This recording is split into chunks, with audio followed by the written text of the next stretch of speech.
யோக வசிஷ்டம் எப்படி ஞானத்தை கொடுக்கின்றது, அந்த நூலோட பெருமை, ராமருடைய பெருமை, வசிஷ்டரோட பெருமை, எப்படி ராமர் உலகமெல்லாம் சுற்றி வந்து தன்னுடைய வைராக்கியத்தையும் சந்தேகங்களையும், அது மட்டுமல்லாமல் தனக்குள் ஏற்பட்ட அனைத்து கேள்விகளையும் ராஜசபையிலே, அரசர் முன்னிலையிலே, அனைத்து சொந்தங்கள் பந்தங்கள் முன்னிலையிலே, பல மகரிஷிகள் இருக்கின்றார்கள், மந்திரிமார்கள் இருக்கின்றார்கள், அனைவரும் முன்னாடி கடந்த 2 வாரமாக நம்ம பார்த்துக்கிட்டு இருக்கோம். அவர் எப்படி ஆசை, மனம், காமம், பிறப்பு, சரீரம், குழந்தை பருவம், இளமை பருவம், வயதான பருவம், இறப்பு மற்றும் இந்த உலகம் பிரபஞ்சத்தை பற்றி அவருக்குள் எவ்வாறு இந்த உலகத்தை பார்த்தார் என்பதை நாம் ஆழ்ந்து பார்த்தோம்.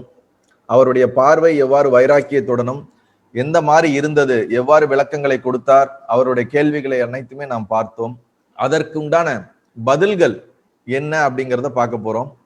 இப்ப முதல்ல தொடர்ந்து தனக்குள்ள இருக்க ராமர் என்ன பண்றாரு, தனக்குள்ள இருக்க எல்லா விஷயத்தையும் ஷேர் பண்ணி முடிச்சுட்டு, எப்படி நமக்குள்ள ஒரு கஷ்டங்கள் இருந்தா, ஒரு துக்கங்கள் இருந்தா, ஒரு இறுக்கமான ஒரு சூழ்நிலை இருந்தா, நம்மளுடைய ஃப்ரெண்டுங்களோ அல்லது தெரிஞ்ச சொந்தங்களோ இல்ல மனசுக்கு பிடிச்சவங்க கிட்ட நம்ம அதை பேசி முடிச்சோம்னா நமக்குள்ள ஒரு மனசு ஒரு லேஸ் ஆயிடும், வெயிட் குறைஞ்ச மாதிரி ஆயிடும். ஸோ அந்த மாதிரி ராமர் தனக்குள்ள இருந்த எல்லா விஷயங்களையும் வெளிப்படுத்தின உடனே அவருக்குள்ள ஒரு மிகவும் ஒரு மென்மையான தன்மையான ஒரு லேசான ஒரு நிலைக்கு சென்று விட்டார். ரொம்ப ரிலாக்ஸ்டா இருக்காரு. இப்ப அவர் தனக்குள்ள இருந்ததெல்லாம் கொட்டி முடிச்சிட்டாரு. இப்ப அவருடைய கேள்விகளுக்கு பதில் சொல்ல வேண்டிய ஒரு பொறுப்புக்கு வசிஷ்டர் தள்ளப்படுகிறார். இப்ப வசிஷ்டர் அதை ஆரம்பிக்கணும். அதை ஆரம்பிக்கிறதுக்கு முன்னாடி விஸ்வாமித்தர் அது ஒரு நல்ல ஒரு குருமுகமா இருந்து அதை தொடக்கி வைக்கிறார். விஸ்வாமித்தர் என்ன சொல்றாருன்னா, ராமபிரானை பார்த்து, ஏ ராமா, உன்னுடைய வயசு வெறும் 16க்குள்ளதான் இருக்குது. ஆனா உனக்குள்ள நீ வெளிப்படுத்தின விஷயங்களை கேட்கும்போது எனக்கு மிகவும் ஆச்சரியமாக இருக்குது.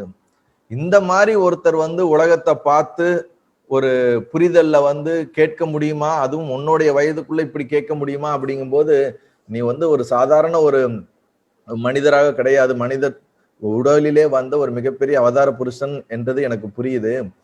அது மட்டும் இல்லாமல் உன்னுடைய எல்லா கேள்விகளும் சந்தேகங்களும் நியாயமானதுதான். உன்னை போலவே ஒருத்தரை நான் இதற்கு முன்னாடி நான் பார்த்திருக்கிறேன் அப்படின்னு சொல்றாரு. யாரு? விஸ்வாமித்தர். ஏன்னா விஸ்வாமித்தர் தான் ஒரு இன்ட்ரோடக்ஷன் கொடுத்து வசிஷ்டரோட கனெக்ட் பண்ணி விட்டு வசிஷ்டர் அடுத்து ஆன்சர் பண்ண ஆரம்பிக்கணும். அதற்கு முன்னாடி இவர் ஒரு 2-3 வார்த்தைகள் ராமர்கிட்ட பேசுறாரு. ஏன்னா அரசபையில எல்லாரும் இவர் பேசி முடிச்ச உடனே எல்லாருமே அப்படியே சைலண்டா உட்காந்துட்டாங்க. யாரும் அடுத்து பேசுறதுக்கு ஒரு வார்த்தை இல்லாம இருக்கிறாங்க. யாராவது ஒருத்தர் ஸ்டார்ட் பண்ணணும்ல இனிஷியலா. இப்ப யாருமே ஸ்டார்ட் பண்ணாம வாய் அடைச்சு போய் இருக்கிறாங்க. என்னடா இப்படி எல்லாம் ஒரு கேள்வி கேட்டுட்டாரே அப்படின்னு. அவர் கேட்ட விஷயங்கள்லாம் பார்த்து எல்லாம் பிரமிச்சு போய் உட்கார்ந்து இருக்கிறாங்க. ஸோ யாராவது ஒருத்தர் இனிஷியேட் பண்ணணும்ல. அதனால விஸ்வாமித்தர் வாலண்டியரா இனிஷியேட் ஆரம்பிக்கிறாரு. ராமா, நீ கேட்ட விஷயங்கள்லாம் ரொம்ப ஆச்சரியமான ஒரு விஷயமா இருக்குது. இதற்கு உனக்கு தகுந்த பதில் வசிஷ்டர் தான் கொடுக்க முடியும். ஏன்னா அவரு தான் உன்னுடைய குலகுரு. உன்னுடைய ஈசாகு வம்சத்தோட, அதாவது ராமரோட வம்சத்துல ஆரம்பத்துல இருந்து பல அவங்களுடைய மூதாதையர்களுக்கு வசிஷ்டர் தான் குருவா இருந்திருக்காரு. ஸோ வசிஷ்டர் தான் அதுக்கு பதில் தர முடியும். ஆனா அதற்கு முன்னாடி நான் ஒரு சில வார்த்தைகள் உனக்கு நான் சொல்லணும்னு நினைக்கிறேன். உனக்குள்ள ஏற்பட்டிருக்கக்கூடிய இந்த வைராக்கியம் சாதாரண ஒரு வைராக்கியம் கிடையாது.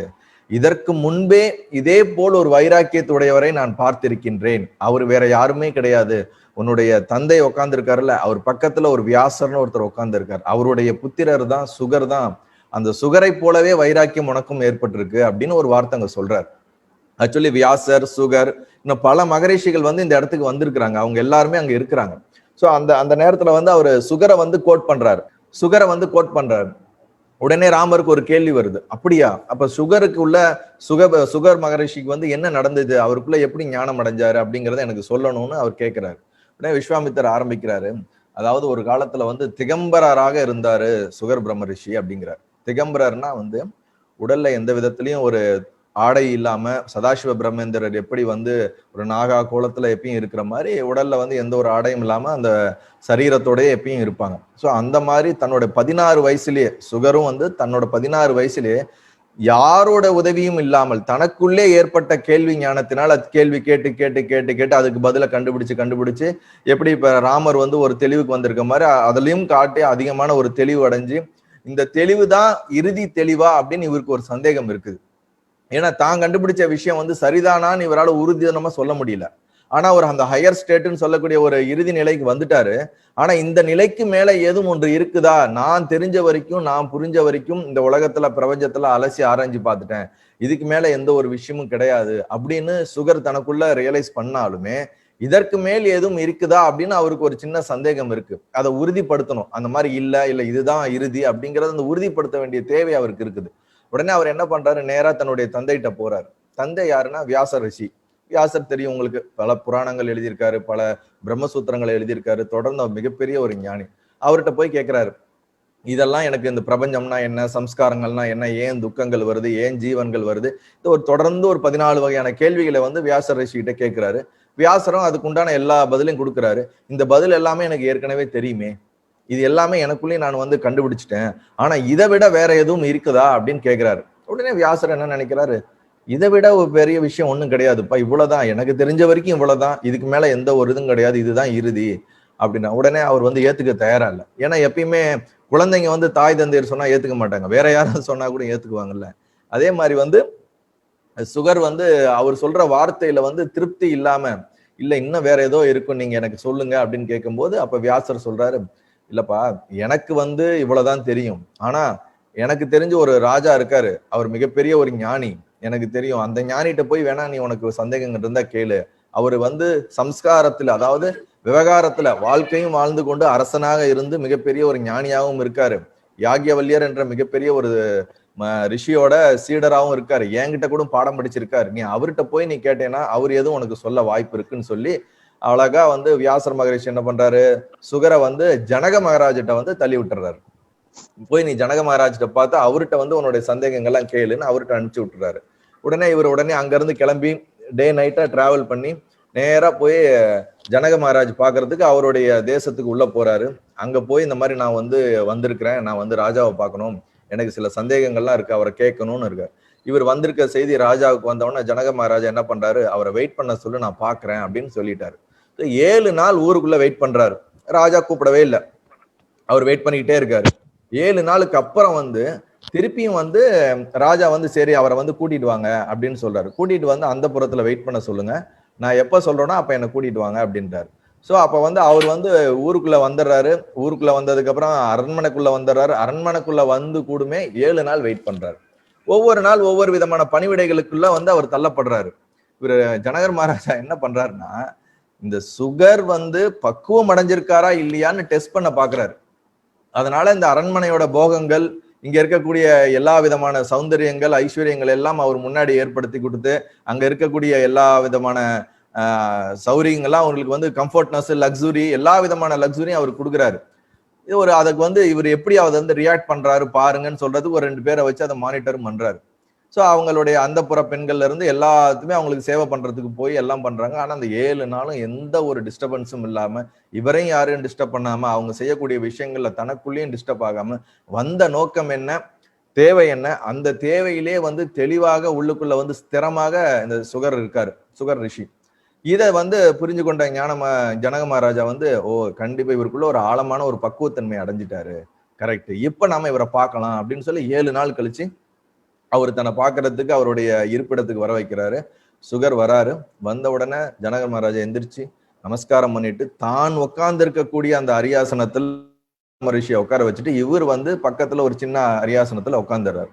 உட்காந்துட்டு நீங்க மிகப்பெரிய ஒரு ஞானி, நீங்க வந்திருக்கிறதுக்கான காரணம் என்னன்னு எனக்கு சொல்லுங்க, உங்களுக்கு என்ன சந்தேகம் வேணும், எனக்கு வந்து என்னால என்ன நிவர்த்தி பண்ண முடியுமோ அதை நான் நிவர்த்தி பண்றேன் அப்படிங்கிறார். சுகர் பிரம்மரிஷி என்ன தந்தைகிட்ட கேட்ட அதே மாதிரி ஒரு 7-8 கேள்விகளை வந்து திருப்பி திருப்பி கேட்கிறாரு. அதுக்கும் ஜனக மகாராஜா வந்து பதில் சொல்றாரு. அந்த பதிலை கேட்டுட்டு திருப்பியும் வந்து சுகர் என்ன சொல்றாரு, இது எல்லாமே எனக்கு வந்து புரிஞ்சிடுச்சு, இதுக்கு மேல வேற எதுவும் இருக்கா அப்படின்னு கேட்கும்போது, இதற்கு மேல் எந்த ஒரு சத்தியமும் இல்லை, இதுதான் பிரம்ம சத்தியம், இந்த பிரம்ம சத்தியத்தை நீங்கள் ஆல்ரெடி உங்களுக்குள்ள புரிஞ்சிருக்கீங்க, உங்களுக்குள்ள தெரிஞ்சிருக்கீங்க, இதற்கு மேல ஒரு சத்தியம் வந்து உங்களுக்கு தெரிய தேவையில்லை, நீங்க ஆல்ரெடி முக்தி நிலையை அடைஞ்சிட்டீங்க, நீங்க ஜீவன் முக்தரா இருக்கிறீங்க, நீங்க இப்ப போய் இதை நீங்க வாழ ஆரம்பிச்சீங்கன்னா போதும் அப்படின்னு சொல்லி ஜனக மகாராஜா வந்து ரிஷிக்கு, சுகர் ரிஷிக்கு சொல்லி அவர் திருப்பி அவங்களுடைய தந்தை இருக்கிற இடத்துக்கு அனுப்பிச்சு வச்சிடுறாரு. இதுல என்ன, இதெல்லாம் சொல்லி முடிச்சுட்டு இந்த கதையை வந்து நம்ம விஸ்வாமித்தர் வந்து ராமருக்கு சொல்றாரு. எப்படி வந்து சுகர் வந்து தனக்குள்ளேயே ஒரு தேடுதலை ஏற்படுத்தி, கேள்விகளை ஏற்படுத்தி, அந்த கேள்விக்கு உண்டான பதில்கள் அவரே உலகத்தை பார்த்து தெரிந்து கொண்டு ஆனால் தெரிந்து கொண்ட அந்த பதிலை நிச்சயம் செய்வதற்கு தனக்குள்ள ஒரு ரியலைசேஷன் ஆயிடுச்சு, ஒரு ஒரு எக்ஸ்ட்ரீமான ஒரு ரியலைசேஷன் ஆயிடுச்சு. ஆனா இந்த ரியலைசேஷன் உண்மைதானா அப்படிங்கிறதுக்கு அவர் வேற யாரையும் கேட்க தேவையில்லை. ஆனா ஏதோ இவருக்குள்ள இன்னும் ஒரு முழுமை அடையாம ஒரு கடைசியான ஒரு சின்ன டவுட் இருந்தது. அந்த டவுட்டை தான் கிளாரிஃபை பண்றதுக்கோசரம் வியாசர்கிட்ட போனாரு, ஜனகர்கிட்ட போனாரு. இவங்க 2 பேரும் சொன்னதுல இருந்து இவருக்கு அந்த தெளிவு ஏற்பட்டுறது. இதுதான், இதுக்கு மேல இல்லைன்னு. அதுக்கப்புறம் அவர் மிகப்பெரிய ஒரு பாகவதம் போன்ற பல புராணங்கள் எல்லாம் பல விஷயங்கள் அவர் எழுதினாரு. ஆனா இப்படி சுகரோடைய வாழ்க்கை வரலாறு சொல்லி விஸ்வாமித்தர் ராமர்கிட்ட சொல்றாரு. அவருக்கு எப்படி வைராக்கியம் இருந்ததோ, அவருக்கு எப்படி ஒரு விதமான தனக்குள்ளேயே அந்த ஒரு கேள்வி ஞானம் அதுல இருந்து பதில கண்டுபிடிச்சாரோ, உன்னுடைய இந்த சிறு வயதுல நீயும் அதை போலவே வைராக்கியத்தோடையும் மிகவும் ஒரு ஆழ்ந்த தொலைநோக்கு பார்வையோட எல்லாத்தையும் பார்க்கிற. அதை நினைக்கும் போது எனக்கு சந்தோஷமா இருக்குது. அதனால நீ எல்லா விதத்திலும் தகுதியா இருக்கிற. நீ இப்ப வசிஷ்டர்கிட்ட தாராளமா கேள்வி கேட்கலாம். வசிஷ்டர் தான் அதுக்கு சரியான ஒரு நபர். அவர் தான் உனக்கு பதில் சொல்ல முடியும்.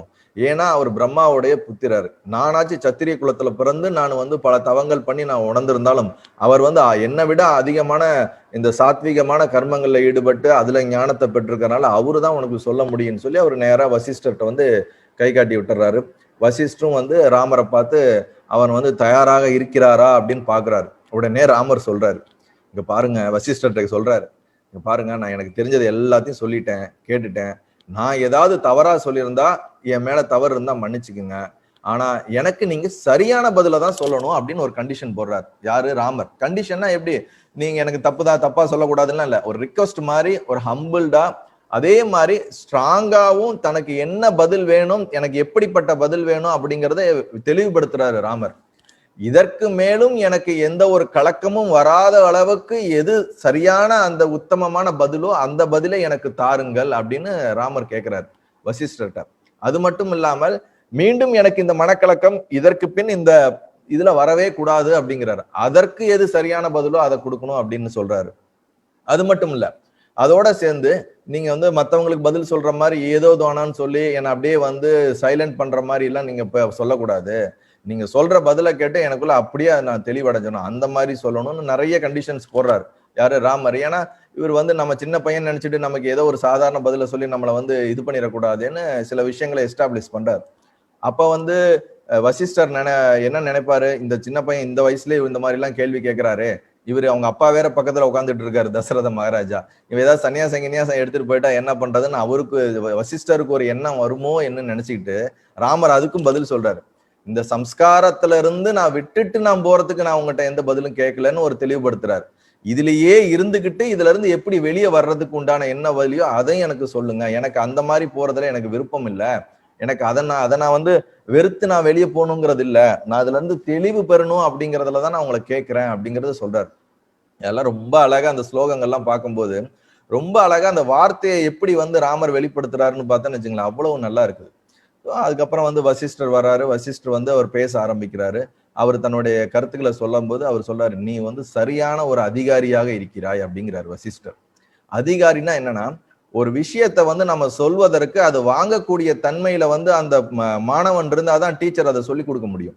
அந்த மாணவன் ஒரு பக்குவத்தன்மை இல்லைன்னா அந்த ஹையர் ஒரு பெரிய சத்தியங்களை எல்லாம் சொல்ல முடியாது, சொன்னாலும் அவங்களுக்கு புரியாது. அப்ப வசிஷ்டர் சொல்றாரு, நான் சொல்லக்கூடிய சத்தியத்தை புரிந்து கொள்ற அளவுக்கு உனக்குள்ள அந்த பக்குவம் இருக்கிறது, அதனால் நான் சொல்லுகின்றேன்.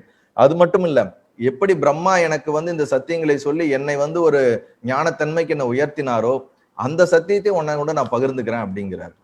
இத்தனை ஜென்மங்களாக, அதாவது அவங்களுடைய ராமருடைய மூதாதையர்கள் ஒரு 5-6 ஜென்மங்களாக உங்களுடைய குலத்துல இன்னைக்குதான் என்னை பார்த்து ஒருத்தர் இந்த ஞானம் சம்பந்தப்பட்ட ஒரு கேள்வியவே கேட்கிறாங்க, அந்த கேள்வி கேட்டதுலே எனக்கு ஒரு மிகப்பெரிய ஒரு சந்தோஷம் அப்படின்னு வசிஷ்டர் சொல்றாரு. ஏன்னா தசரதன் போகி, அவங்க மேல இருக்கிறவங்க ராஜாக்களும் அவங்க முந்தைய ராஜாக்களும் இந்த மாதிரி எந்த ஒரு கேள்வியும் வரல. அவங்களுடைய வம்சத்திலேயே முதல்ல ராமர் தான் இந்த மாதிரி ஒரு வைராக்கியத்தோட ஒரு கேள்வி கேட்கிறாரு. அதை கேட்டுட்டு அவர் வசிஷ்டர் ரொம்ப ராமரை ஒரு பிரைஸ் பண்றாரு. பிரைஸ் பண்ணிட்டு சொல்ல ஆரம்பிக்கிறார். என்ன சொல்றாருன்னா, ராமா, நீ இதுவரைக்கும் நீ சென்று பார்த்த உலகம் நீ பார்த்த பார்வை சரியாகத்தான் பார்த்திருக்க, நான் இல்லைன்னு சொல்ல வரல. ஆனால் நீ அனைத்துமே துக்கமாகவும் எங்கேயுமே சோகமாகவும் எல்லா இடத்துலயும் துக்கம் தான் இருக்கு நீ பாக்குற பாத்தியா, அந்த பார்த்தனால உனக்குள்ள ஒரு கலக்கம் ஏற்பட்டிருக்குல்ல, ஒரு மனக்கலக்கம் ஏற்பட்டு ஒரு வருத்தம் ஏற்பட்டிருக்குல்ல, அது உண்மையான ஒரு மனக்கலக்கம் அல்ல அப்படிங்கிறார். நீ பார்த்ததெல்லாம் நிஜமானமே அங்க துக்கம் இருக்குது, ஆனா அது உண்மையான துக்கம் அல்ல. நீ பார்க்கிற பார்வையை மாற்றினால் என்றால் அது துக்கமாக உனக்கு தெரியாது அப்படிங்கிறார். ராமருக்கு ஒன்றும் புரியல. நீங்க என்ன சொல்ல வரீங்க, எனக்கு புரியவில்லை அப்படின்றார். அதாவது நீ பார்க்கிற அனைத்துமே சத்தியம் என்று நீ நினைத்துக் கொள்கிறாய். சத்தியம் என்று நினைத்துக் கொள்வதனால்தான் அதில் ஏற்படக்கூடிய சுக துக்கங்கள் உன்னை பாதிக்கின்றது. இவை அனைத்துமே ஒரு சத்தியம் அல்ல, இது ஒரு மாயை போன்ற ஒரு தோற்றம் தான் அப்படின்னு வசிஷ்டர் சொல்ல ஆரம்பிக்கிறார். என்ன சொல்றீங்க, இது ஒரு மாயையா? எனக்கு தான் நான் விசிபிளா பாக்குறேனே, எல்லாத்தையும் நான் எக்ஸ்பீரியன்ஸ் பண்றேனே, அப்ப எப்படி நீங்க இதை மாயை அப்படின்னு சொல்றீங்க அப்படின்னு திருப்பி ராமர் கேட்கிறார். அப்ப அவர் சொல்றாரு, எப்பா இதெல்லாம் இருக்கிற மாதிரி தெரியக்கூடிய விஷயம்தான், ஆனா உண்மையாலுமே இல்ல அப்படின்றார். அதுக்கு அவர் உதாரணமும் சொல்றாரு. எப்படி நம்ம வெயில்ல நம்ம போகும் பொழுது தூரத்துல ஒரு காணல் நீர் பார்ப்போம். காணல் நீர்னா ரோட்ல பாத்தீங்கன்னு வச்சுங்களேன், ஒரு காணல் நீர் நமக்கு தூரத்துல அந்த ஹீட்ல ஒரு வாட்டர் மாதிரி தெரியும். ஆனா பக்கத்துல போக போக அந்த மாதிரி ஒரு இதுவே இருக்கவே இருக்காது. அதே மாதிரி நம்ம வானத்தை பாக்குறோம். இந்த வானம் பார்த்தோம்னு வச்சுங்களேன், ப்ளூ கலர்ல தெரியும். ஆனா ரொம்ப அதை ஆராய்ஞ்சு சயின்டிபிக்கா பார்த்தோம்னா அது கலர்லெஸ், எந்த ஒரு கலரும் அல்ல இருக்கும். அப்ப நம்மளுடைய அனுபவம் என்னவா இருக்கு? காணல் நீரை பார்க்கிறேன், அதே மாதிரி என்னோட அனுபவம் என்னவா இருக்கு? வானம் நீல கலரா இருக்குது. இதெல்லாம் அனுபவம் தான். ஆனால் ஆராய்ந்தால் அது உண்மை அல்ல. அதே போலதான் இந்த உலகம் பார்ப்பதற்கும் நீ அனுபவிப்பதற்கும் உன் அனுபவத்திற்கும் உட்பட்டு இருந்தாலும் இது உண்மையான ஒரு நிஜமான ஒரு சத்தியம் கிடையாது. இது ஒரு ஒரு இருக்குது ஆனா இல்ல அப்படி என்று சொல்வது போல இருக்கின்ற போல தோற்றம் அளிக்கக்கூடிய ஒரு விஷயம். இது ஒரு மாயா ரூபமா இருக்குது அப்படின்னு அவர் சொல்ல வர்றார். உடனே ராமர் கேட்கிறாரு, அது எப்படி நீங்க சொல்றீங்க? நான் இருக்கிறேனே, நான் தானே இதை பாக்குறேன், வேற யார் பாக்குறா? நான் தானே இதை அனுபவிக்கிறேன். அப்ப நான் அனுபவிக்கும் போது நான் இருக்கிறேங்கிறது நிஜமாகுது, அது எப்படி இல்லாம இருக்க முடியும் அப்படின்னு. சோ அதுக்கு இவர் பல எக்ஸாம்பிள் சொல்றாரு. நம்ம வசிஷ்டர் மகரிஷி என்ன சொல்றாருன்னா, நீ நினைக்கிற மாதிரி நீ அல்ல, நீ பார்க்கக்கூடிய விஷயங்களை நீ என்று நீ தப்பா புரிஞ்சுக்கிட்ட. ஆக்சுவலி உனக்குள்ள இருக்கக்கூடிய அந்த ஒரு சாட்சி பாவனையாக எப்பொழுதும் இருக்கக்கூடிய அந்த அவேர்னஸ் சொல்லக்கூடிய அந்த பியூரான அந்த விழிப்புணர்வு தான் நீனே தவிர, இது நீ பார்க்கக்கூடிய விஷயங்களும் நீ அனுபவிக்கக்கூடிய விஷயங்களும் நீ அல்ல அப்படிங்கறத அங்க தெளிவுபடுத்துறாரு. இப்ப அவர் அதற்கு ராமர் திருப்பியும் பல சந்தேகங்களை கேட்கிறார். சோ அதற்கு அவர் தெளிவுபடுத்தும் போது சொல்றாரு. ஃபார் எக்ஸாம்பிள் நம்மளே பாக்குறோம்னு வச்சுங்களேன், நமக்கு புரியறதுக்கு சொல்றேன். ஒரு ட்ரெயின் போகுது, ட்ரெயின்ல நம்ம உட்கார்ந்து இருக்கிறோம், ரொம்ப வேகமா போகுது ட்ரெயின். சோ நம்ம வேகமா ட்ரெயின் போகுதுங்கிறது நமக்கு எப்படி தெரியுது? அந்த வேகமா போற ட்ரெயினோட சேர்ந்து நம்மளும் வேகமா போனோம்னா நமக்கு ட்ரெயின் வேகமா போகுதுன்னு தெரியாது, நம்ம சுத்தி இருக்கிற விஷயங்கள் மூவ்மெண்ட் ஆகுதுன்னு தெரியாது. இப்ப ரயிலுக்குள்ள பெட்டியில உட்காந்துட்டு இருக்கும்போது நம்ம கண்ணாடியில பார்ப்போம், எல்லா விஷயங்களும் மூவ் ஆயிட்டே இருக்கிற மாதிரி நமக்கு தெரியும். எல்லா விஷயங்களும் மூவ் ஆயிட்டே இருக்குது, ஆனா நம்ம மூவ் ஆகாம வண்டியில உட்கார்ந்து இருக்கிறோம்.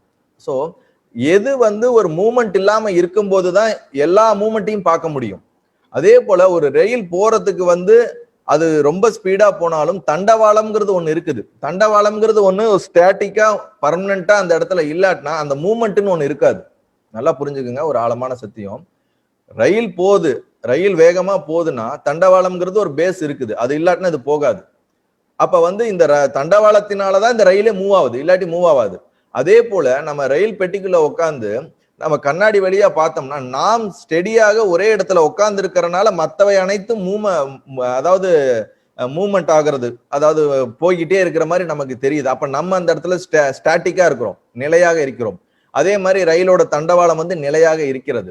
அதே போலதான் இங்க வசிஷ்டர் என்ன சொல்றாருன்னா, இந்த உலகம் அனைத்தும் இயங்குவதாகவும் இவை அனைத்தும் மாறிக்கொண்டே இருப்பதாகவும் நம் முன்னே தோன்றி மறைவதாகவும் எதுவாக தோன்றுவதாக எப்படி உனக்கு ஒரு அனுபவப்பட்டாலும் இந்த அனுபவத்துக்கெல்லாம் ஆதாரமாக எந்த ஒரு அசைவும் இன்றி எந்த ஒரு சலனமும் இன்றி ஒரு நிலையான ஒரு சக்தி இருக்கிறது, ஒரு நிலையான ஒரு தத்துவம் இருக்கின்றது, அதுதான் பிரம்மம் அப்படிங்கறத அங்க எஸ்டாப்ளிஷ் பண்றார். நல்லா புரிஞ்சுக்கணும்.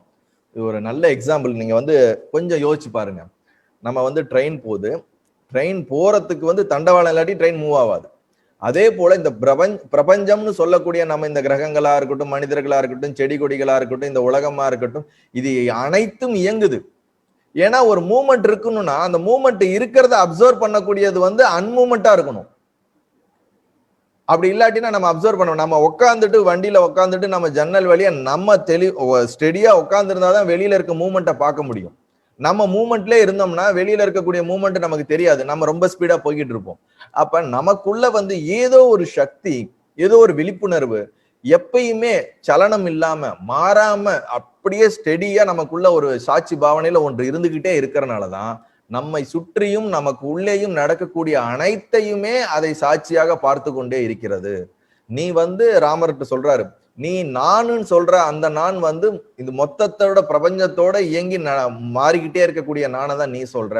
நான் சொல்லக்கூடிய நான் வந்து இது அனைத்துக்கும் ஆதாரமாக மாறாமல் உள்ள நிலையா இருக்கக்கூடிய அந்த நானை நான் சொல்றேன் அப்படின்னு சொல்லி வசிஷ்டர் சொல்ல ஆரம்பிக்கிறார். ராமருக்கு வந்து அவ்வளவு வந்து இவர் சொல்றதுல வந்து ஒரு கரெக்ட் தான் போல தெரியுது, ஆனா எனக்கு இன்னமும் புரியலையே அப்படின்னு அவர் திருப்பியும் கேள்விகளை கேட்க ஆரம்பிக்கிறார். ஸோ அப்ப அந்த கேள்விகளை கேட்க ஆரம்பிக்கும்போது ஒவ்வொன்றாக வசிஷ்டர் அடுத்து அவருக்கு புரிய வைக்க ஆரம்பிக்கிறார். நீ பார்க்கிற இந்த உலகம் வந்து 3-4 விஷயங்களினால் ஆனது மட்டுமே. ஒன்று சங்கல்பம்ன்றார். நீ இதெல்லாம் நிஜம் அப்படின்னு நீ நினைக்கிறனாலதான் இது நிஜம். 2வது வந்து மனதோட விசாலம் அப்படின்னு சொல்றாரு. இந்த மனம் வந்து ஒரு இடத்துல இல்லாம இங்க நேரம் இருக்கும், திடீர்னு வேற எங்கேயோ போவோம், ஞாபகம் வரும், வேற எங்கேயோ போறது திடீர்னு நமக்கு இங்கேயோ ஞாபகம் வரும், திடீர்னு அமெரிக்கா போவோம், திடீர்னு வீட்டுல என்ன சாப்பாடுன்னு தெரியும், அடுத்த வேலை என்ன இருக்கும். அப்ப இந்த மனம் ஒரு நிலை இல்லாம சுத்திக்கிட்டே இருக்கிறனாலதான் வந்து இந்த உலகமும் நிஜமா இருக்கிற மாதிரி நீ நினைச்சுக்கிற அப்படின்னு அவரு 2வது ஒண்ணு சொல்றாரு. 3வது தொடர்ந்து உன்னுடைய வாசனைகள், உனக்குள்ள இருக்கக்கூடிய ஆசைகள்னால இயங்கிக்கிட்டே இருக்கிற.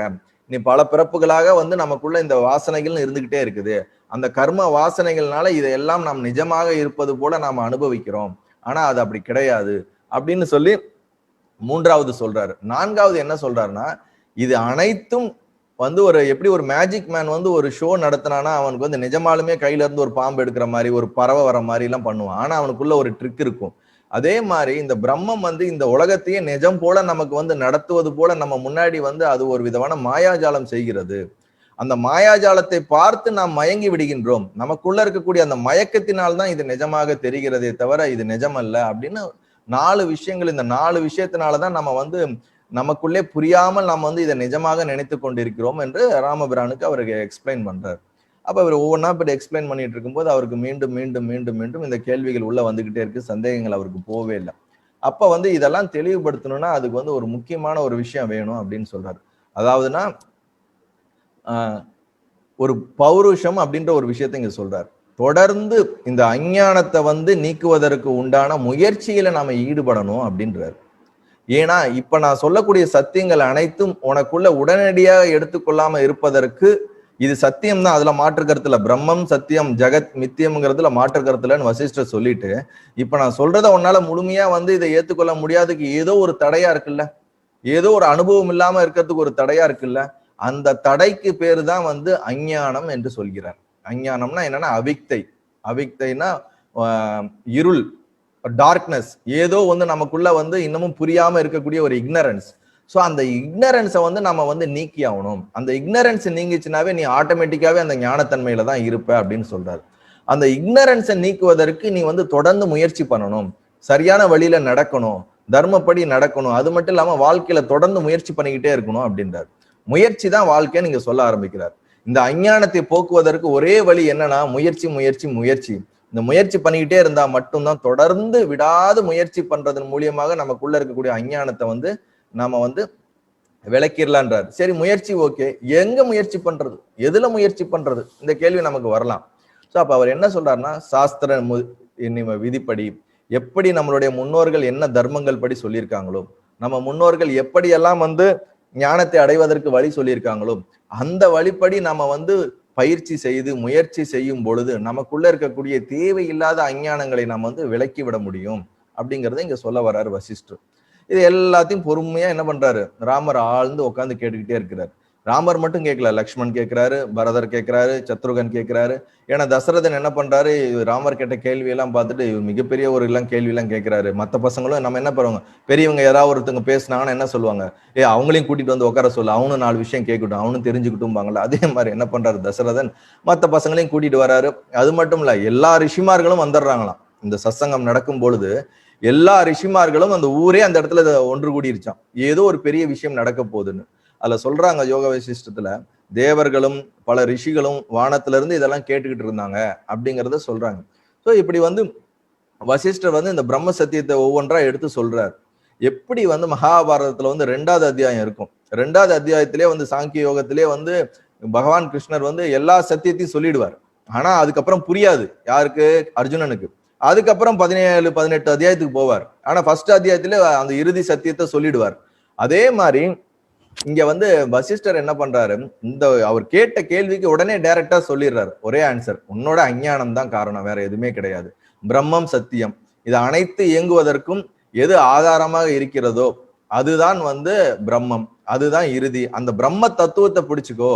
நீ வந்து இந்த உலகத்துல இருக்கக்கூடிய மாறுதலுக்கு உட்பட்டு இது வந்து உன்னுடைய தோற்றமும் நீ பார்க்கக்கூடிய தன்மையிலும் தான் இது வந்து அஞ்ஞானமா இருக்குது, அறியாமையா இருக்குது. இது வந்து நிஜமாலுமே அப்படி கிடையாது.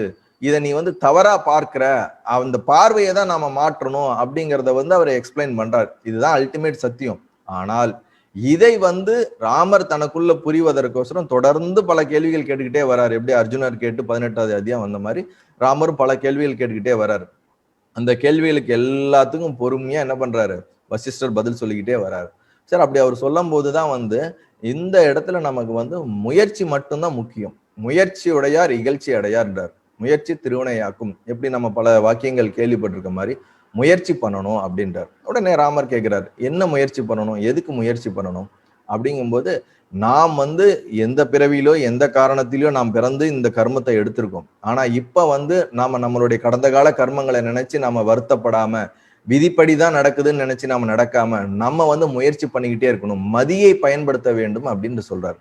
உடனே அந்த இடத்துல அவருக்கு ஒரு கன்ஃபியூஸ் ஆகுது. எதனால எப்படி சொல்றீங்க அப்படின்னு கேட்கும்போது இவர் சொல்றாரு, நம்மளுடைய மக்கள்கள் மனிதர்கள் வந்து எல்லாமே வந்து விதிப்படிதான் நடக்குதுன்னு ஒரு மூடத்தன்மையில இருக்கிறார்கள் அப்படின்னு போட்டு டைரக்டா உடைக்கிறாரு யாரு, வசிஷ்டர். அதாவது நீங்க ஒரு புரிஞ்சுக்க வேண்டிய ஒரு விஷயம் என்னன்னா, ரொம்ப டைரக்டா பதில் சொல்றாரு. ஏன்னா ஆல்ரெடி ராமர் சொல்லிட்டாரு, எனக்கு என்ன உண்மையா இருக்கோ அதை டைரக்டா சொல்லணும்ட்டார். அதனால வந்து இங்க விதிப்படிதான் நடக்குது, எல்லாமே விதிப்படிதான் நடக்குது, எல்லாம் விதிப்படியே நடந்து போகுது, நான் செய்யறதுக்கு ஒன்றும் இல்லை அப்படின்னு நீங்க நினைக்கிறவங்களை வந்து ரொம்ப டைரக்டா திட்டுறாரு. அவர்கள் எல்லாம் மூடர்கள் அப்படின்னு சொல்லிடுறாரு வசிஷ்டர். நீங்க நினைக்கலாம், என்னது அப்படி சொல்லலாம், எப்படி அப்படி சொல்லலாம், அப்ப வந்து மதியால ஜெயிக்க முடியுமா, பிராப்தத்தை எப்படினாலும் ஜெயிக்க முடியுமா அப்படின்னு. முதல் நமக்கு எத்தனை வகையான கர்மங்கள் இருக்குன்னு முதல் புரிஞ்சுக்கணும். சஞ்சித கர்மம், பிராப்த கர்மம், ஆகாமிய கர்மம், 3 வகையான கர்மங்கள் இருக்கிறது. சஞ்சித கர்மம் என்பது வந்து பல பிறப்புகளாக நாம் என்னென்ன செயல்கள் செய்தோமோ அந்த செயல்களுக்கு உண்டான கர்மங்களுடைய தொகுப்பு. அதை நம்ம பார்க்க முடியுமா அப்படின்னு கேட்டா அதெல்லாம் பார்க்க முடியாது, ஆனா இருக்குது, அவ்வளவுதான். அதே மாதிரி பிராப்த கர்மம், இப்ப நாம இந்த உடம்பு எடுத்துட்டு வந்திருக்கிறோம். இந்த உடம்பு எடுத்துட்டு வந்ததுக்கு உண்டான என்ன ஆசைகள் இருக்கோ அந்த ஆசைகளுடைய ஒரு தொகுப்பும், இல்ல இங்க நாம அனுபவிக்கிறதுக்கு உண்டான அந்த கர்மங்களுடைய தொகுப்பு தான் பிராப்த கர்மம். அதனாலதான் நம்ம இந்த உடம்பு எடுத்து நம்ம வாழ்ந்துகிட்டு இருக்கோம். இப்ப இங்க வந்துட்டு நாம செய்யக்கூடிய செயல்கள், நாம உருவாக்கக்கூடிய செயல்கள், அதனால வரக்கூடிய பலன்கள் என்னவோ அதெல்லாம் வந்து ஆகாமிய கர்மம். சோ இந்த மாதிரி 3 கர்மங்கள் இருக்குது. இதுல நாம இந்த பிராப்த கர்மம்னு சொல்லக்கூடிய இந்த வாழ்க்கையை வாழ்ந்துகிட்டு இருக்கும் போது அவர் வசிஷ்டர் ரொம்ப அழகா சொல்றாரு, மனிதர்கள் தங்களுடைய முயற்சியை பயன்படுத்தி, தன்னுடைய புத்தியை பயன்படுத்தி, முயற்சியை பயன்படுத்தி தன்னுடைய பிராப்த கர்மத்தை நசிக்கனா என்னது, அதை வந்து பலன் இல்லாமல் அது வந்து வேலை செய்ய விடாம வந்து அதை வந்து நசிக்க முடியும் அப்படிங்கிறார். ஆனால் அது தெரியாததனாலதான் வந்து எல்லாம் விதிப்படி நடக்குது, எல்லாம் விதிப்படி நடக்குது என்று மக்கள் வந்து தங்களே ஏமாற்றிக் கொள்கிறார்கள் அப்படின்னு இந்த இடத்துல வசிஷ்டர் சொல்றாரு. அது எப்படி நீங்க சொல்லலாம், அவர் கேட்கிறாரு ராமர், அது எப்படி நீங்க விதி இல்லைன்னு சொல்லலாம், விதிப்படி தானே எல்லாமே நடக்குது, பிறப்பு இறப்பு எல்லாமே இருக்குது, அதை எப்படி நீங்க மதியால ஜெயிக்க முடியும் அப்படின்னு அவர் கேள்வி கேட்கிறாரு. அதுக்கு அவர் சொல்றாரு, இன்னைக்கு நீ என்ன முயற்சி செய்யறியோ இந்த முயற்சி நாளைக்கு உனக்கு பலன் தருமா தராதான்னு கேட்கிறார். ஆமா, தரும். அப்ப இன்னைக்கு நீ செய்யற முயற்சி நாளைக்கு உனக்கு பலன் தருது. அதே மாதிரிதான் உன்னுடைய பிராப்த கர்மம், உன்னுடைய சஞ்சித கர்மம், அது நீ எந்த கர்மம் வேணாலும் இருக்கட்டும், இதற்கு முன்னாடி செஞ்சது இருக்குதுன்னு சொல்றதுனாலதான் இன்னைக்கு நான் பாதிக்கப்படுறேன், இன்னைக்கு நான் கஷ்டப்படுறேன்னா அது நான் ஏற்கனவே செய்த கர்மம்னு நம்ம பேசுறது உண்டு, சொல்வது உண்டு. அப்ப ஏற்கனவே நான் செய்த கர்மத்தினால்தான் இன்று நான் கஷ்டப்படுகிறேன் என்று நாம் சொல்லக்கூடிய வார்த்தை வந்து, இன்றைக்கு நான் செய்யக்கூடிய செயல் தான் நாளைக்கு எனக்கு பலன் வருவதற்கும் ரெண்டுக்கும் பாத்தீங்கன்னா மேட்ச் ஆகும். அப்ப இங்க வசிஷ்டர் என்ன சொல்ல வர்றாருன்னா, இன்னைக்கு நீ எப்படி முயற்சி செஞ்சேன்னா நாளைக்கு உனக்கு பலன் வர மாதிரி, இதற்கு முன்பு நீ செய்த முயற்சிகள் பல இருக்கின்றது, அந்த முயற்சிகளுடைய அந்த செயல்களுடைய பலன் தான் இப்ப நீ வந்து நீ கஷ்டம்னு சொல்லி நீ அனுபவிக்கிற. அதே மாதிரிதான் இப்ப நீ செய்ய வேண்டிய செயலை செஞ்சுக்கிட்டே இருந்தீங்கன்னா ஏற்கனவே இருக்கக்கூடிய இந்த செயல்களுடைய பலன்களை வந்து நீ ஜெயிக்க முடியுங்கிறார். நமக்கு கன்ஃபியூஸ்டா இருக்கலாம், நீங்க சொல்றது புரியலைங்க சாமி, எங்களுக்கு வந்து இதனால இன்னும் கன்ஃபியூஸ்டா இருக்குன்னு நல்லா தெளிவா புரிஞ்சுக்குங்க. இன்னைக்கு நாம செய்யக்கூடிய செயல், இந்த செயல் வந்து நாளைக்கு பலனை தரும். அது நல்ல பலனோ கெட்ட பலனோ ஏதோ ஒண்ணு, இன்னைக்கு நீங்க முயற்சி பண்றீங்க. எந்த ஒரு செயலுன்னு ஒரு ஒரு விவசாயியே இருக்கான்னு வச்சுங்களேன், ஒரு விதை விதைக்கிறான், ஒரு 3 மாசம் கழிச்சு 6 மாசம் கழிச்சு அது ஒரு விதையா வருது, இதுல வராம போது, மழை பெஞ்சு அது வந்து கருகி போது, வாட் எவர் இட் இஸ். ஆனா இன்னைக்கு ஒரு முயற்சி பண்றான்ல, இப்ப இந்த முயற்சியோட பலன் ஒரு நாள் வருவது போல நாம் இன்னைக்கு நாம அனுபவிக்கக்கூடிய விஷயங்கள், மேபி இன்னைக்கு அவன் விதை போட்டு 3 மாசம் கழிச்சு அவனுக்கு நல்ல விதைஞ்சு வந்துருச்சுன்னா அது அன்னைக்கு பலன்.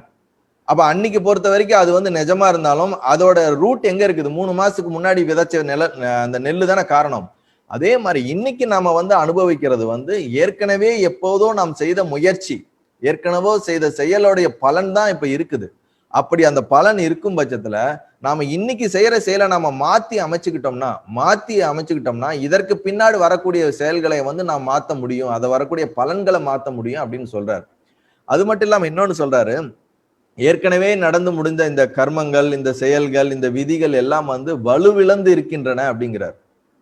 இன்னைக்கு உனக்கு ஃப்ரெஷ்ஷா எனர்ஜி இருக்குது, இன்னைக்கு உனக்கு ஃப்ரெஷ்ஷா புத்தி இருக்குது, இன்னைக்கு உன்னோட முயற்சி நீ அதிகமா போட்டு நல்ல கர்மங்களையும் நல்ல புண்ணியங்களையும் செய்யும் பொழுது உன்னுடைய கடந்த கால பிராப்தங்களையே நீ வந்து ஜெயிக்க முடியும் அப்படிங்கிறார்.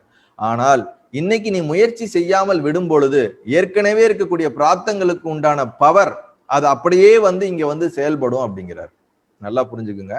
நாம் இன்று செய்யக்கூடிய செயல்களின் மூலம் நல்ல கர்மங்களையும் நல்ல புண்ணியங்களையும் நாம் மேற்கொண்டு நாம் சம்பாதிக்கும் பொழுது கடந்த கால பிராப்தம் நமக்கு எப்படியாக இருந்தாலும் அதை விட நாம் இன்று செய்யக்கூடிய செயல்கள் உத்தமமாக இருக்கும் பட்சத்தில் அதனுடைய தாக்கத்தை நாம் குறைக்க முடியும்னு ரொம்ப தெளிவா சொல்றார் வசிஷ்டர். ஆனால் இந்த முயற்சிகள் இல்லை என்றால் நீ ஒரு ஸ்டெப் எடுத்து வைக்கிறதுக்கே நம்ம பயந்துகிட்டு இல்லை செய்யாம முயற்சி இல்லாம இருந்தோம்னா ஏற்கனவே நீ செய்த செயலுடைய பலன் அப்படியே நேரடியாக உன்னை தாக்கும். இப்ப இந்த இடத்துலதான் அவர் வந்து ரொம்ப தெளிவுபடுத்துற. அந்த மக்கள் என்ன பண்றாங்க, தான் செய்ய வேண்டிய அந்த முயற்சியை போடுறது இல்ல, இந்த முயற்சி போட்டு மாத்தணும்ன்ற அந்த இன்டெலிஜென்ஸும் இல்ல, நடக்கிறதெல்லாம் விதிப்படிதான் நடக்குது, நடக்கிறதெல்லாம் விதிப்படி நடக்குதுன்னா அப்படி பார்க்கும் பொழுது இவங்க முயற்சி இல்லாத போது என்ன நடக்கணுமோ அதுதானே நடந்துட்டு போயிட்டே இருக்குது. அதை தான் அங்க திட்டுறாரு.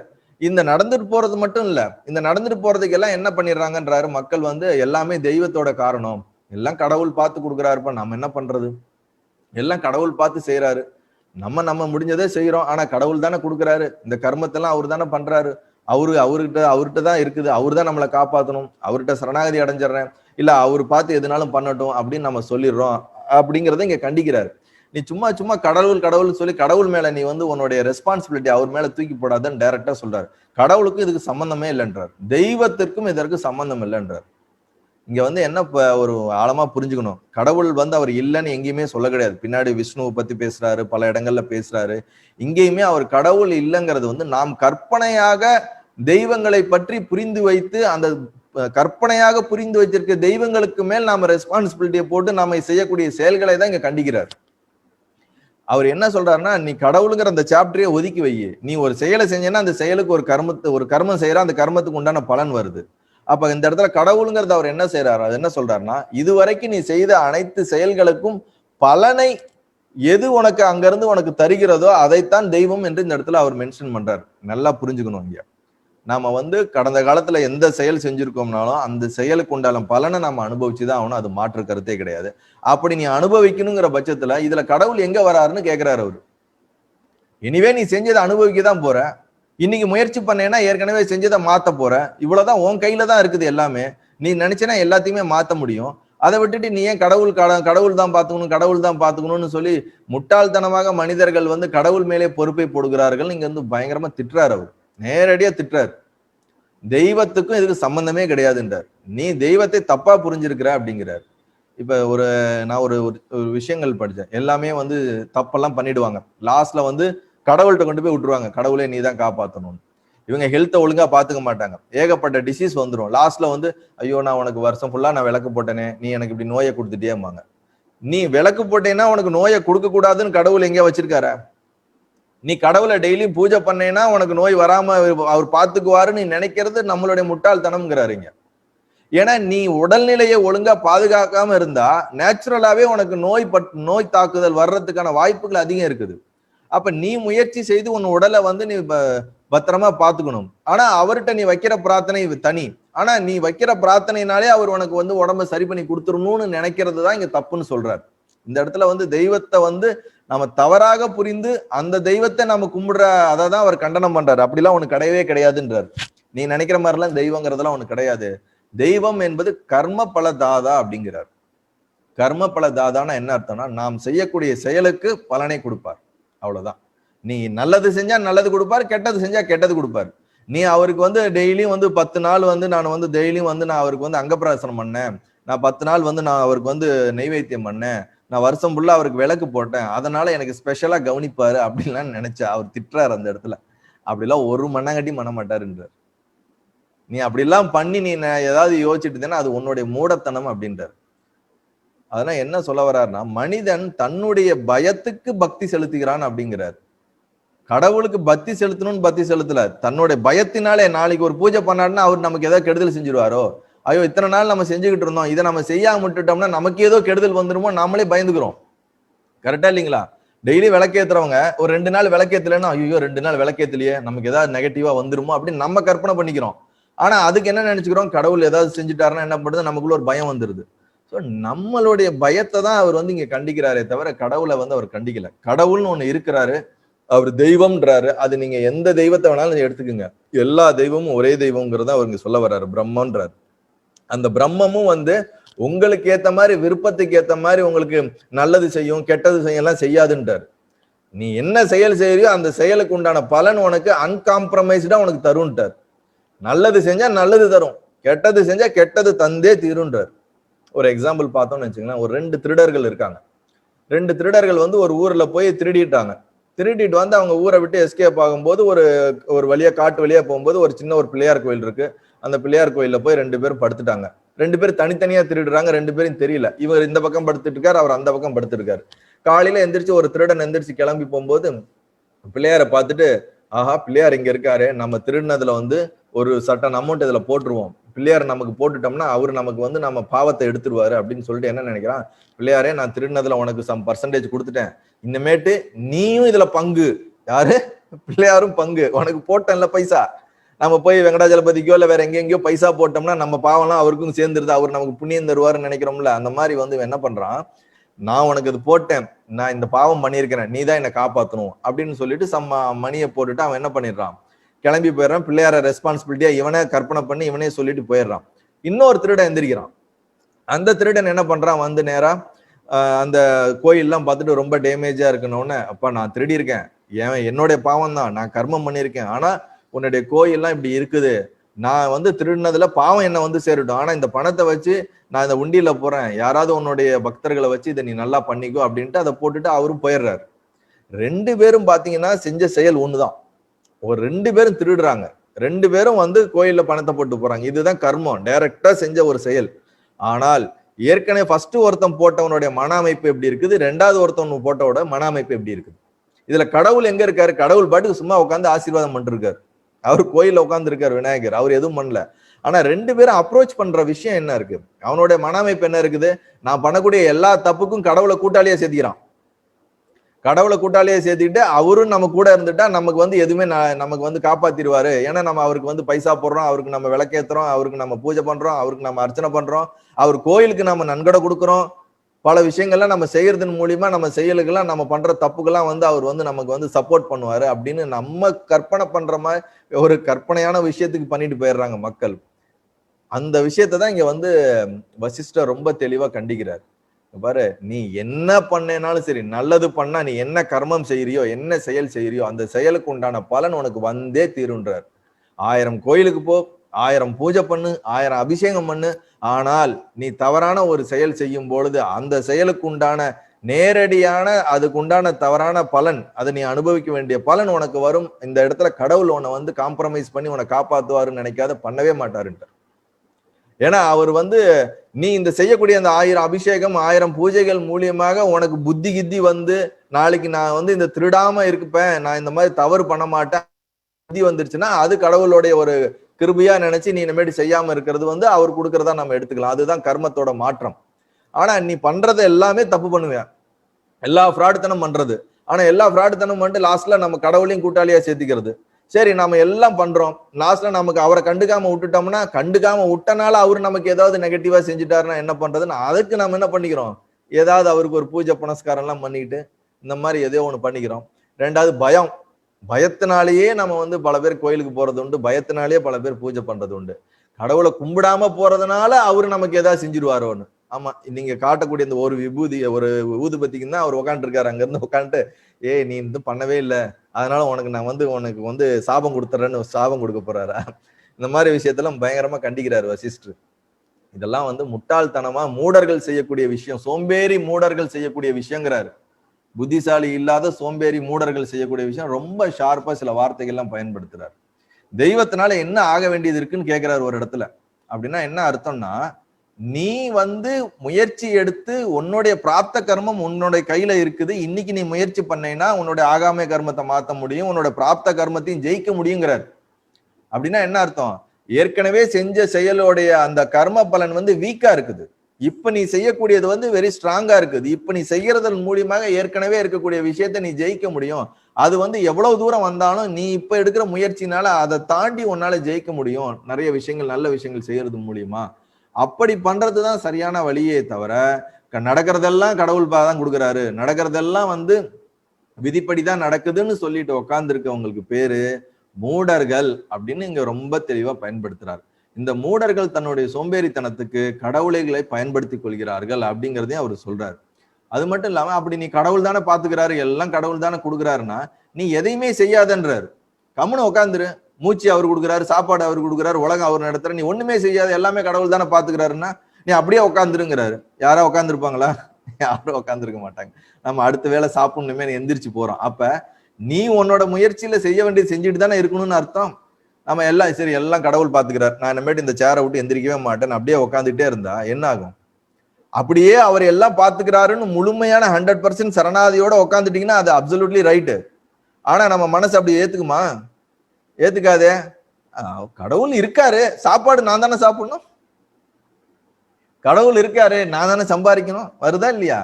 அப்ப நாம் வேணுங்கிற இடத்துல தெய்வத்தை பிடிச்சு வச்சுக்கிறோம், வேணாங்கிற இடத்துல தெய்வத்தை என்ன பண்றோம்? தூரம் தள்ளிடுறோம். அப்ப நம்மளுடைய விருப்பு வெறுப்புக்கோசரம் நம்ம நம்மளுடைய அறியாமைக்கும் நம்மளுடைய கற்பனைக்கும் தெய்வங்களை பயன்படுத்தி கொள்கின்றோம் அப்படிங்கறத இங்க அவர் சத்தம் போடுறாரு வசிஷ்டர்.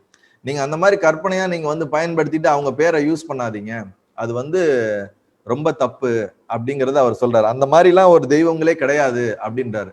கர்ம பல தாதா, நீ என்ன செயல் செய்யறியோ அந்த செயலுக்கு அவர் பலனை கொடுப்பார்.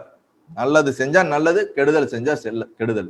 அதனால சாஸ்திர, அவர் சொல்றார் வசிஷ்டர், சாஸ்திர விதிப்படி, பெரியோர்கள் சொன்ன விதிப்படி நல்ல காரியங்களை செய்து, மனதை நல்ல பக்குவப்படுத்தி, நல்ல முயற்சிகள் செய்து, சத்கர்மங்களை செய்து, நல்ல மனிதர்களோட சேர்ந்து நல்ல விஷயங்களை கத்துக்கொண்டு அதன் மூலியம் ஒன்றில் இருக்கக்கூடிய அஞ்ஞானத்தை நீக்குவதற்கு முயற்சி செய்ய வேண்டும்.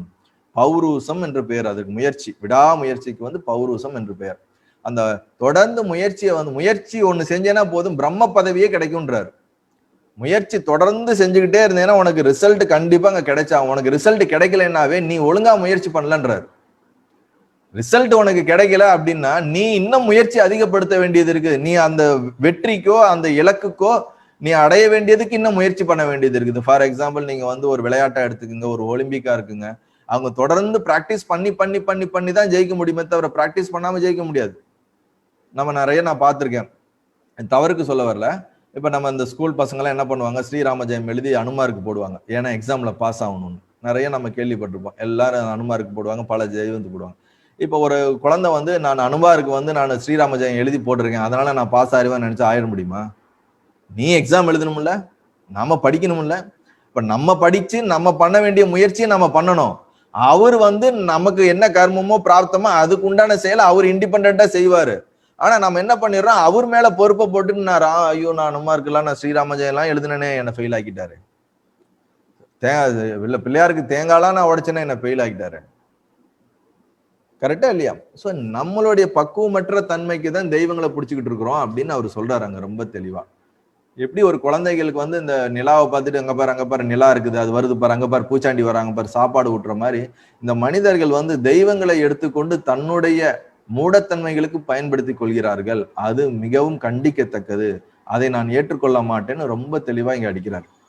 அதனால எல்லாம் புரிஞ்சுக்குங்க, தெய்வம் என்பது இருக்கிறது, அவர் எங்கேயுமே இல்லைன்னு சொல்ல வரல. அந்த தெய்வம் கர்ம பல தாதா, ஈஸ்வரன். அது எந்த தெய்வமா இருக்கட்டும், ஒரு தெய்வம் அது நீ செய்யக்கூடிய செயலுக்கு பலனை தரும்.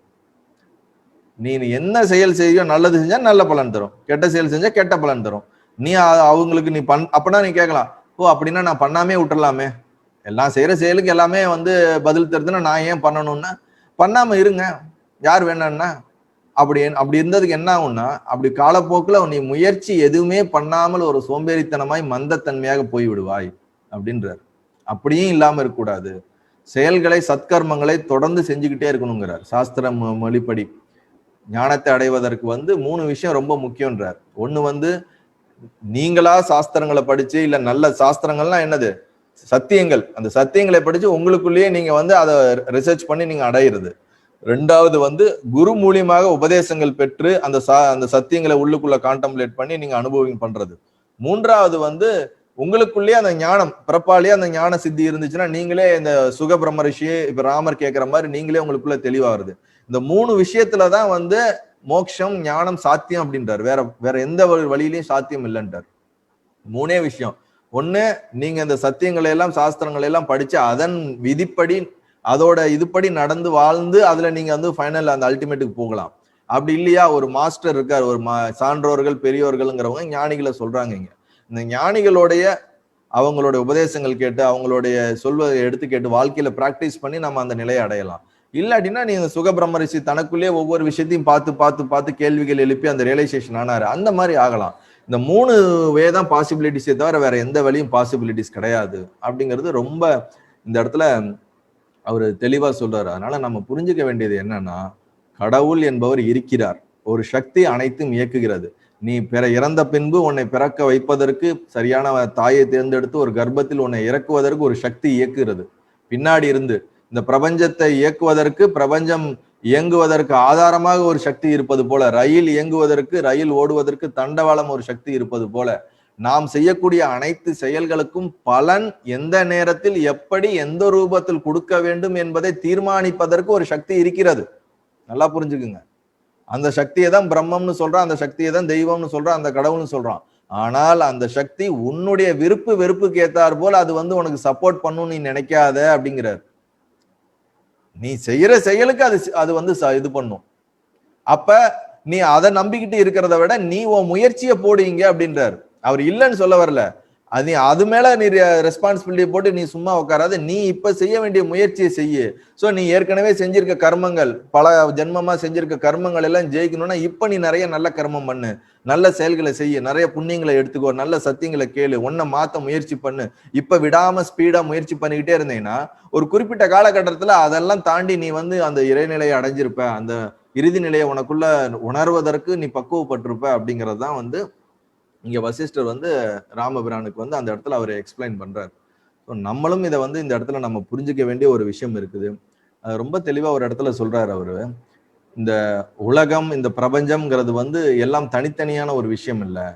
நீ இந்த மாயைன்னு நம்ம பார்த்தோம், அவர் சொல்லும் போது சொல்றாரு இது எல்லாமே ஒரு தோற்ற மயக்கங்கள் அப்படின்றார். நம்ம வந்து 3 சத்தியங்களை இந்த இடத்துல எஸ்டாப்ளிஷ் பண்றாரு. விவகார சத்தியம், பிராதிபாத சத்தியம், பராமார்த்த சத்தியம்னு 3 சத்தியங்கள் சொல்றாரு. அதாவது நம்ம ஒரு தங்கம் இருக்குன்னு வச்சுங்களேன், அந்த தங்கத்தை வந்து ஜுவல்ஸ் பண்ணி போடுறோம். அந்த ஜுவல்ஸ் எத்தனை பண்றதுனாலும் அது அடிப்படையா தங்கம் தான் அதுக்கு மெட்டீரியல். தங்கத்துல தான் பல ஜுவல்ஸ் போடுறோம். தங்கத்துல இருந்து தான் நம்ம அதை வந்து ரிங்கா மாத்திக்கிறோம், செயினா மாத்திக்கிறோம், ஒட்டியானமா மாத்திக்கிறோம். ஆனா பேஸ் மெட்டல் என்னது? தங்கம் தான். அதே போல இந்த பிரபஞ்சம்னு சொல்லக்கூடியது எல்லாத்துக்குமே ஆதாரமா எப்படி ஜுவல்ஸுக்கு வந்து தங்கம் ஆதாரமா இருக்கிற மாதிரி இந்த மொத்த பிரபஞ்சத்துக்கும் ஆத்மா என்று சொல்லக்கூடிய அந்த பிரம்மம் என்பதுதான் ஆதாரம். அதுல இருந்து தான் இது அனைத்தும் வெளிப்பட்டிருக்கிறது அப்படிங்கிறது புரிஞ்சுக்கிறது ஒரு சத்தியம் அப்படின்னு சொல்றாரு. ரெண்டாவது என்னன்னா, எப்படி காணல் நீரை பார்த்து நாம் நிஜம் என்று தெரிந்து கொள்கிறோமோ, எப்படி வானத்தை பார்த்து புளுவா இருக்கிறது, நீல கலரா இருக்கிறதுன்னு தெரிஞ்சுக்கணும். அது கிடையாது, ஆனால் நமக்கு அனுபவமாகவும் தெரிகிறது. நாம் இருப்பதை வேறொன்றாக புரிந்து கொள்கின்றோம். அது இல்லைன்னு சொல்ல முடியாது, அது இருக்குதுன்னு சொல்ல முடியாது. நல்லா புரிஞ்சுக்குங்க, காம்ப்ளிகேட்டடான ஆன்சர். அது இல்லைன்னு சொல்ல முடியாது, அனுபவத்திலும் இருக்குது, ஆராய்ச்சி பார்த்தா அது இல்லை. ஸோ அது வாஸ்தவத்துலன்னா என்னது, நம்ம பார்ப்பதுக்கு இருக்குது, ஆனா ஆராய்ச்சி பார்த்தா இல்லை. அப்படிப்பட்ட விஷயத்துக்கு தான் மாயை என்று பெயர். மாயைனா என்னன்னா, இருக்குது ஆனா இல்லை, இருக்குது ஆனா இல்லை. நம்ம பார்ப்பதற்கு தெரிவதற்கு அனைத்தும் அனுபவத்துல இருக்குது, ஆராய்ந்து பார்க்கும்போது அவை அனைத்தும் இல்லை. இப்படி நம்ம வந்து ஒரு கன்ஃபியூஸ்டா நம்மளை வச்சிருக்கிறது எதுவோ அதுக்கு பேர் தான் மாயை அப்படிங்கிறார். மூன்றாவது வந்து விவகார சத்தியம்ன்றார். நம்ம இப்ப பேதங்கள் இருக்குது. நான் வந்து இந்த உடல்ல இருக்கேன், நீங்க ஒரு தனி உடல்ல இருக்கீங்க, இந்த உலகத்தை பாக்குறீங்க. இந்த உலகத்துல நம்ம ரியாக்ட் பண்றதுக்கு இவங்க பெரியவங்க, இவங்க சின்னவங்க, இது வந்து ஆடு, இது மாடுன்னு நம்ம ஒரு ஒரு புரிதல் வச்சிருக்கோம்ல, ஒரு அறிவு வச்சிருக்கோம்ல. இது வந்து செப்பரேட்டரான ஒரு அறிவுங்கிறாரு. ரெண்டாவது வந்து இது எல்லாமே ஒரு தோற்ற மயக்கங்கள்ன்றது ஒரு அறிவு. மூன்றாவது வந்து என்ன சொல்றாரு, இது என்ன எப்படி இருந்தாலும் அதுக்கெல்லாம் ரூட்டா எது நிக்குது, அந்த பரமாத்மான்னு சொல்லக்கூடிய அந்த பிரம்மம் தான் இருக்குன்றார். சோ இந்த இடத்துல அவர் வந்து வசிஷ்டர் என்ன சொல்றாருன்னா ராமர்கிட்ட, நீ இந்த ரெண்டு விஷயத்தை விடு, அந்த எல்லாத்துக்கும் ஆதாரமா இருக்கக்கூடிய பிரம்ம தான் முக்கியம், அந்த பிரம்மம் தான் நானுன்ற அந்த உணர்வுக்கு வா. அது வந்துட்டேன்னா உனக்குள்ள இருக்கக்கூடிய அவிக்தை, அஞ்ஞானம் எல்லாமே காணா போயிடும். அப்ப நீ அந்த ஃபைனலான அந்த ஸ்டேட்டை நீ ரியலைஸ் பண்ணிடுவ. இப்ப நீ வந்து மாயையினால பிடிபட்டு விட்ட, நீ அஞ்ஞானத்தினால மாட்டிக்கிட்ட, அஞ்ஞானத்துல இருந்து பாக்குறதுனாலதான் இந்த உலகம் ஒரே துக்ககரமா இருக்குது. நீ அஞ்ஞானத்துல பார்க்காத, பிரம்மத்துல இருந்து பாரு அப்படின்றாரு. நீ விவகாரத்துல இருந்து பார்த்தீங்கன்னா, விவகாரம்னா இந்த உலக நிலையில இருந்து பார்த்தா இந்த உலகம் அப்படிதான் தெரியும். அவர் இல்லைன்னு சொல்லவே இல்லை. உலகத்தோட நிலையில இருந்து பார்த்தா இந்த உலகம் துக்ககரமா இப்படி எல்லா கஷ்டங்களும் இருக்க மாதிரிதான் தெரியும். ஆனால் அது வந்து உண்மையானது கிடையாது. நீ பிரம்மத்துல இருந்து பார்த்தேன்னா இவை அனைத்துமே ஒரு கற்பனையான ஒரு தோற்றங்களான, இருப்பது போல தோன்றினாலும் அது இல்லாத ஒன்று. இது எல்லாத்துக்கும் ஆதாரமா இருப்பது அந்த பிரம்மமே, அதுதான் நீ அதுவாக இருக்கிறாய், தத்துவமசி அப்படிங்கிற அந்த சத்தியத்தை வந்து இவருக்கு எக்ஸ்பிளைன் பண்றார் ராமருக்கு. ராமர் அதை எல்லாத்தையுமே கேட்கிறாரு. அவர் கேட்டாலும் அவருக்கு ஒரு முழுமையான ஒரு தெளிவு வரல. இது எல்லாத்தையும் ஓகே அப்படியா அப்படியா அப்படின்னு கேட்கிறாரு. அப்ப வந்து அவர் என்ன சொல்றாரு, அப்ப வந்து இந்த மக்கள் கும்பிடுற இந்த தெய்வங்கள்லாம் வந்து நிஜமே இல்லையா அப்படிங்கிற ஒரு கேள்வி அவர் வந்து கேட்கிறார். அதுக்கு என்ன பதில் சொல்றாருன்னா அது அவர் சொன்ன பதிலே நான் உங்களுக்கு படிக்கிறேன் பாருங்க. நமக்கு வேண்டியவைகளை தேடிக்கொள்ள நம் முயற்சியினால் முடியுமே தவிர வேற ஒன்றினாலும் கிடையாது. தீவிர முயற்சியே தெய்வம் அப்படின்றார். நம்ம எவ்வளவு முயற்சி பண்றோமோ அந்த முயற்சிக்கு ஏற்ற செயலுக்கு உண்டான பலன் வரும். அந்த செயலுக்கு உண்டான பலனை தர்றது ஒரு சக்தி தருது. அந்த தீவிர முயற்சி தான் தெய்வமே அப்படிங்கிறாரே தவிர, நீ தனியா ஒரு இடத்துல வச்சுக்கிட்டு நான் சில காரியங்கள் செய்வதனால அவங்க எனக்கு கொடுப்பாங்கன்னு நினைச்சேன்னா அது முட்டாள்தனம் அப்படிங்கிறாரு. சோ நமது முயற்சி இல்லாமல் ஒரு காரியமும் சித்தி பெறாது. நம் புத்திக்கு புலப்படாமல் தெய்வம் எங்கோ இருந்து நம் செயலுக்கு பலனை அளிப்பதாக எண்ணுவது மூடத்தனம். இதை விட அஞ்ஞானம் வேறொன்றும் இல்லை அப்படிங்கிறாரு. ஸோ இந்த மாதிரி ரொம்ப பல இடங்கள்ல கண்டனம் பண்றாரு. இதை நம்ம வந்து இந்த கான்டெஸ்ட்ல பார்க்கணும். அவர் தெய்வமே இல்லைன்றதுல சொல்ல வரல. நாம் செய்யக்கூடிய கற்பனையான சில தெய்வங்களும் கற்பனையான விஷயங்களையும் தான், ஒரு புரிதல் இல்லாம நாம பண்ணக்கூடிய விஷயங்களை தான் அவர் அங்க கண்டிக்கிறாரு. மேலும் நாம் பிரபஞ்சத்தில் அடைவதெல்லாம் இங்கே சொல்லப்படும் மார்க்கத்தில் ஒன்றை தழுவியே அடையப்பட வேண்டும். ஒன்று, சாஸ்திரங்களை அறிந்து ஆராய்ந்து செய்து சித்தி அடைவது. குருமுகமாக உபதேசம் அடைந்து தெரிய வேண்டியவர்களை தெரிந்து கொண்டு சித்தி அடைவது. மூன்றாவது, இதுவும் இல்லாவிட்டால், இது ரெண்டு ஆப்ஷன், இது இல்லாட்டினா தன் சொந்த ஞானத்தினாலேயே முயற்சியினாலேயே சித்தி அடைவது. இந்த மூன்று மார்க்கங்களை எதை அனுசரித்தாலும் அதுக்கு நம் முயற்சி தேவை. முயற்சி தேவையாக இருக்கிறதே தவிர தெய்வத்தினால் கொடுக்கப்பட்டு நாம் அடைவது ஒன்றும் இல்லைன்றார். இந்த மூன்று மார்க்கத்துல நீ முயற்சி எடுத்து போனாலும் நீ அங்க முயற்சி பண்ணணும். நீ முயற்சி பண்ணாம சும்மா உட்காந்துட்டு கடவுள் எல்லாத்தையும் கொடுப்பாருன்னா அப்படிலாம் ஒண்ணும் நடக்கவே நடக்காதுன்றார். புரியுதா இல்லைங்களா?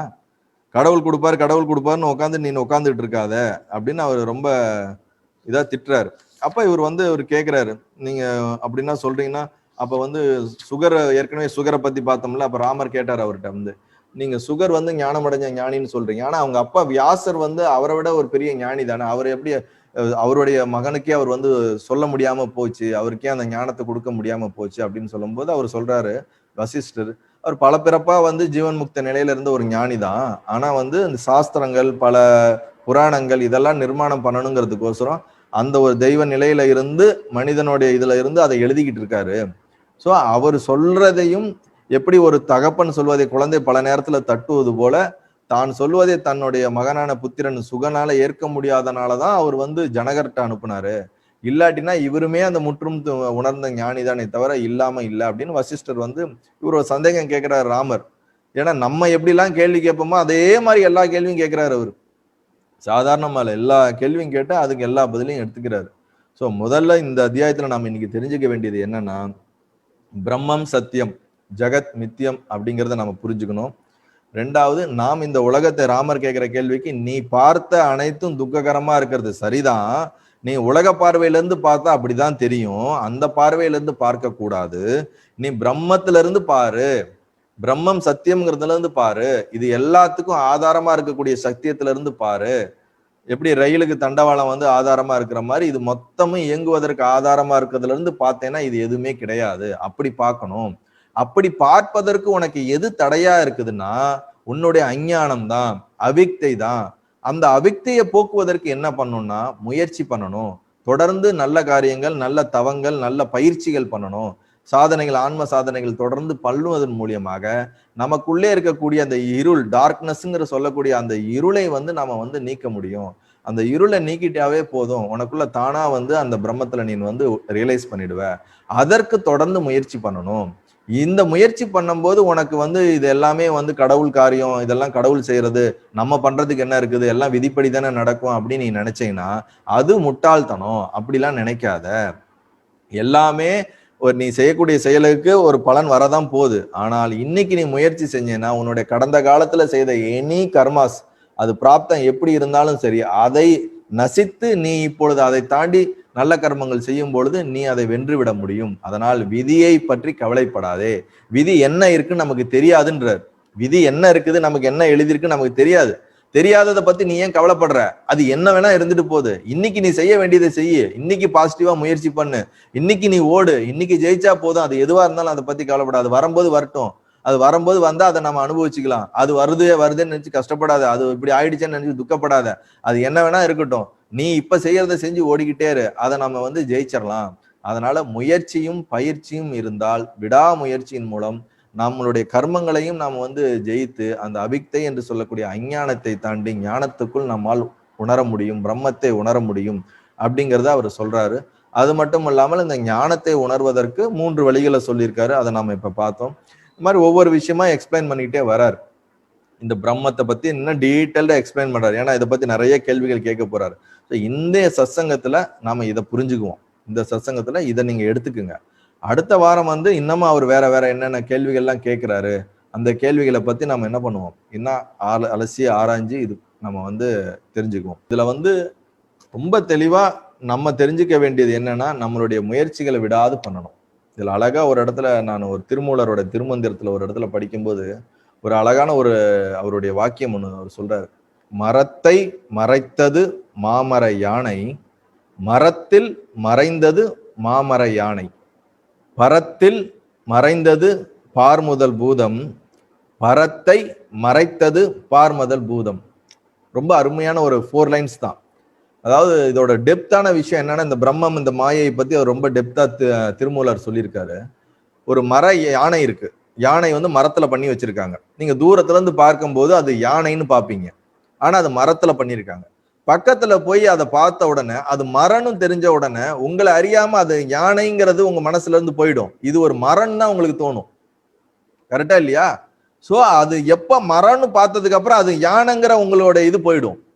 அந்த ஒரு புரிதல் இருந்துச்சுல்ல, அது வந்து அதோட ஸ்ட்ரென்த் போயிடும். ஆனா தூரத்துல இருந்து பார்க்கும்போது அது யானைன்னு தெரியும். ஏன்னா மரம்னு தெரியாது, நிஜமான யானை மாதிரி தெரியுது அப்படின்னு நினைப்போம். ஆனா பக்கத்துல போன உடனே அது மரம்னு தெரிஞ்ச உடனே யானை மறைஞ்சிருது. அததான் அங்க சொல்றாரு. மரத்துக்குள்ள இந்த யானை மறைஞ்சதா, இல்ல யானைக்குள்ள இந்த மரம் மறைஞ்சதா? நம்ம பாக்குற அந்த திருஷ்டினாலேயே இப்படி பாக்குறோம், அப்படியும் பாக்குறோம். கரெக்டா இல்லையா? ஆனா அங்க இருக்கிறது ஒண்ணுதான். ஆனா நம்ம பார்ப்பது எப்படி மாறுது? ஒரு மரத்தை உண்மையான யானையா பார்த்துட்டு அப்ப யானை இருக்குன்னு நினைச்சிட்டு அதுக்கு ரியாக்ட் பண்றோம். ஆனா அது மரம்னு தெரிஞ்ச உடனே நாம அப்படியே வந்து யானை மறந்துடுது. அது மரம்னு வந்து நம்மளோட ரியாக்ஷன் மாறுது. அதே மாதிரிதான் வந்து இந்த உலகம் நிஜம்னு நினைக்கும் போது நாம இதுல துக்கப்பட்டு, சுகப்பட்டு, வருத்தப்பட்டு வதைக்கப்படுறோம். இது அனைத்துமே வந்து ஒரு நிஜம் போல தெரிகின்ற ஒரு தோற்ற மயக்கங்கள் அப்படின்னு தெரிஞ்ச உடனே இதுல இருந்து கம்ப்ளீட்டா அப்படியே ரிலாக்ஸ்ட் ஆயிடுவோம். அததான் அவர் சொல்றாரு. இந்த பரத்தை, பரம்னா என்னது, இந்த பிரபஞ்சத்தை, இந்த பராசக்தியை மறைத்தது பார்முதல் பூதம்ன்றாரு. அந்த பஞ்ச இந்திரியங்கள் தான் வந்து பூதங்களா சொல்றாருங்க. இந்த இந்திரியங்கள்லாம் மனமெல்லாம் சேர்ந்து இந்த பரத்தை மறைச்சிருச்சு. அதே மாதிரி இந்த பரத்துலதான் இந்த 5 பூதங்களும் மறைஞ்சும் இருக்குது அப்படிங்கிறாரு. ஸோ ஒரு அருமையான வரிகள். அவங்களுடைய நம்மளுடைய ஞானிகள் சொல்லக்கூடிய ஒவ்வொரு விஷயங்களையும் எடுத்து படிச்சுக்கிட்டு சொல்லிக்கிட்டு இருந்தா வாழ்க்கை ஃபுல்லா சொல்லிக்கிட்டே இருக்கலாம். அவ்வளவு விஷயங்கள். ஸோ இன்னைக்கு நீங்க இதை புரிஞ்சுக்குங்க, இன்னைக்கு இதை தெரிஞ்சுக்குங்க. இப்பொழுது இதுவரை நாம் இந்த கடந்த 1.5 மணி நேரங்களாக கேட்ட சத்தியங்கள் நம்மளுடைய சப்கான்சியஸ்ன்னு சொல்லக்கூடிய, கான்சியஸ்ன்னு சொல்லக்கூடிய நம்மளுடைய மைண்டு, சப்கான்சியஸ் மைண்ட், கான்சியஸ் மைண்டுன்னு சொல்லக்கூடிய இந்த பிரெயின்குள்ள போய் ஸ்ட்ராங்கா ஸ்டோர் ஆகும். கேட்டா அப்படி காதுல வாங்கி இந்த காதுல போயிடும். இது நமக்குள்ள ஸ்டோர் ஆகிறதுக்கு நம்ம தியானம் பண்ணணும். இதை நம்ம நினைக்கணும். அதுக்குத்தான் இப்ப நம்ம ஒவ்வொரு வாரமும் இதை கேட்ட உடனே ஏன் தியானம் பண்றோம்னா, கேட்ட விஷயங்கள் உள்ளுக்குள்ள போய் நல்லா பதியணும், பதிஞ்சு அது ஒரு விதை மாதிரி இருந்து ஒரு நாள் அது முளைக்கணும் அப்படிங்கிறதுக்கு தான் நம்ம அந்த தியானத்தை பண்றோம். ஸோ இந்த ஓம்கார தியானம், ஓம் என்ற அந்த மந்திரத்தை நாம் இப்ப அடுத்து ஒரு 11 நிமிடங்கள் தொடர்ந்து தலை, கழுத்து, முதுகெலும்பு நேர்கோட்டில் வைத்துக்கொண்டு ஆழமாக உள்ளுக்குள்ளே உடலே அதிர்வடையும்படி சப்தத்தை வெளிப்படுத்துங்கள். ஓம் என்ற மந்திரத்தை உச்சாடனம் செய்யுங்கள். கண்களை மூடிக்கொள்ளுங்கள். இருக்கும் இடத்தில் தலை, கழுத்து, முதுகெலும்பு நேர்கோட்டில் இருக்குமாறு அமர்ந்து கொண்டு ஓம்கார மந்திரத்தை ஆழமாக உடலே அதிர்வடையும்படி உச்சாடனம் செய்யுங்கள். 11 நிமிடங்கள் கழித்து 2 நிமிடங்கள் அமைதியாக உங்களுக்குள் அமர்ந்திருங்கள். அதன் பின் நாம் இந்த வகுப்பை நிறைவு செய்வோம். நல்லது. கண்களை மூடிக்கொள்ளுங்கள். ஓம் ஓம்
சாந்தி சாந்தி சாந்தி.